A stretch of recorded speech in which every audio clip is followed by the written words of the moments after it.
രാജശേഖരൻ സാറിനെ പരാജയപ്പെടുത്തി, ഒരു പ്രാവശ്യം ഞാൻ പരാജയപ്പെട്ടു.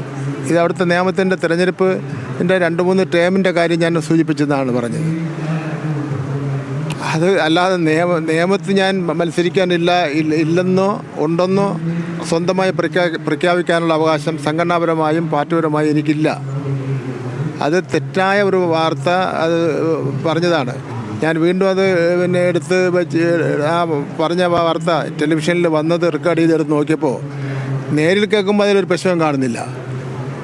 പക്ഷേ നിയമമെന്ന് പറഞ്ഞ ശേഷം നിർത്തിയ ശേഷം പറഞ്ഞപ്പോൾ ഒരു കൺഫ്യൂഷൻ ആ കാര്യത്തിൽ ഉണ്ടായിട്ടുണ്ട്. ഞാൻ അങ്ങനെ ഉദ്ദേശിച്ചിട്ടേ ഇല്ല.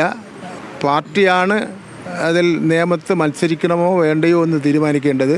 നിയമത്ത് മാത്രമല്ല, കേരളത്തിൽ LDFും CPMും മത്സരിക്കുന്ന ഏത് മണ്ഡലത്തിലും സ്ഥാനാർത്ഥികളെ തീരുമാനിക്കുന്നതും മത്സരിക്കണോ വേണ്ടയോ എന്ന് തീരുമാനിക്കുന്നതും ഞങ്ങളുടെ ഇടതുപക്ഷ ജനാധിപത്യ മുന്നണിയുടെ സംസ്ഥാന കമ്മിറ്റിയും CPMൻ്റെ സംസ്ഥാന കമ്മിറ്റിയുമാണ് തീരുമാനിക്കുന്നത്. BJPയിലും കോൺഗ്രസ്സിലും ആണെങ്കിൽ സ്വന്തമായിട്ട് തന്നെ സ്ഥാനാർത്ഥികളെ മത്സരിക്കാൻ വേണ്ടി പ്രഖ്യാപിക്കാൻ ഉള്ള അവകാശമുണ്ട്. ഇനി എന്താണ് ഇതിൽ ഇങ്ങനെ ഉണ്ടായത് എന്നെ സംബന്ധിച്ചത് അറിയില്ല. ബോധപൂർവം ആരെങ്കിലും ഒരു ചർച്ച ഉണ്ടാക്കുന്നതിന് വേണ്ടി ഇതിൻ്റെ ഇടയിൽ ഒരു പരിശ്രമം നടത്തിയിട്ടുണ്ടോ എന്നുള്ള കാര്യം ഞാൻ സംശയിക്കുകയാണ്. പാർട്ടിയുടെ തീരുമാനം ഞങ്ങൾ ഈ സ്ഥാനാർത്ഥികളെ സംബന്ധിച്ചിടത്തോളം ഒന്നും ചർച്ച ചെയ്തിട്ടില്ല. അപ്പം അതുകൊണ്ട് തന്നെ തീരുമാനിച്ചാൽ മത്സരിക്കുന്നതെന്നോ മത്സരിക്കില്ല എന്നൊന്നും പറയേണ്ട കാര്യമില്ല. ഞങ്ങളെ പാർട്ടിയിൽ ആ കാര്യങ്ങളൊന്നും തീരുമാനിച്ചിട്ടേ ഇല്ല.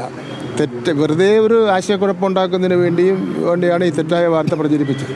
CPMന്റെ സംഘടനാ രീതി അനുസരിച്ചുകൊണ്ട് ടൈം വ്യവസ്ഥ കൃത്യമായി പാലിച്ചു പോകുന്ന സംഘടനയും മുന്നണിയുമാണ്.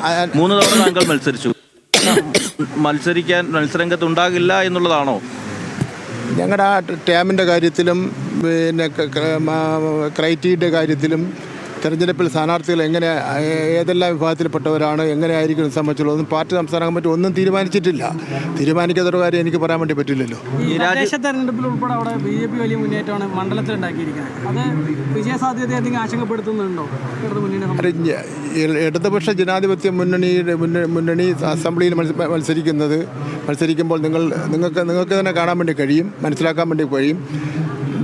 തദ്ദേശഭരണ സ്ഥാപനങ്ങളിൽ ഉണ്ടായിട്ടുള്ള റിസൾട്ട് അല്ലായിരിക്കും ഉണ്ടാകാൻ വേണ്ടി പോകുന്നത്. ഇടതുപക്ഷ ജനാധിപത്യ മുന്നണി നല്ല ഭൂരിപക്ഷത്തോടുകൂടി വീണ്ടും അധികാരത്തിൽ വരുമെന്നുള്ള കാര്യത്തിൽ യാതൊരു തർക്കവുമില്ല. ഇപ്പം തിരുവനന്തപുരം കോർപ്പറേഷൻ മന്ത്രി V. ശിവൻകുട്ടി മാധ്യമങ്ങളോട് സംസാരിക്കുകയായിരുന്നു. നിയമത്തിന്റെ കാര്യത്തിൽ ചെറിയൊരു കൺഫ്യൂഷൻ ഉണ്ടായി.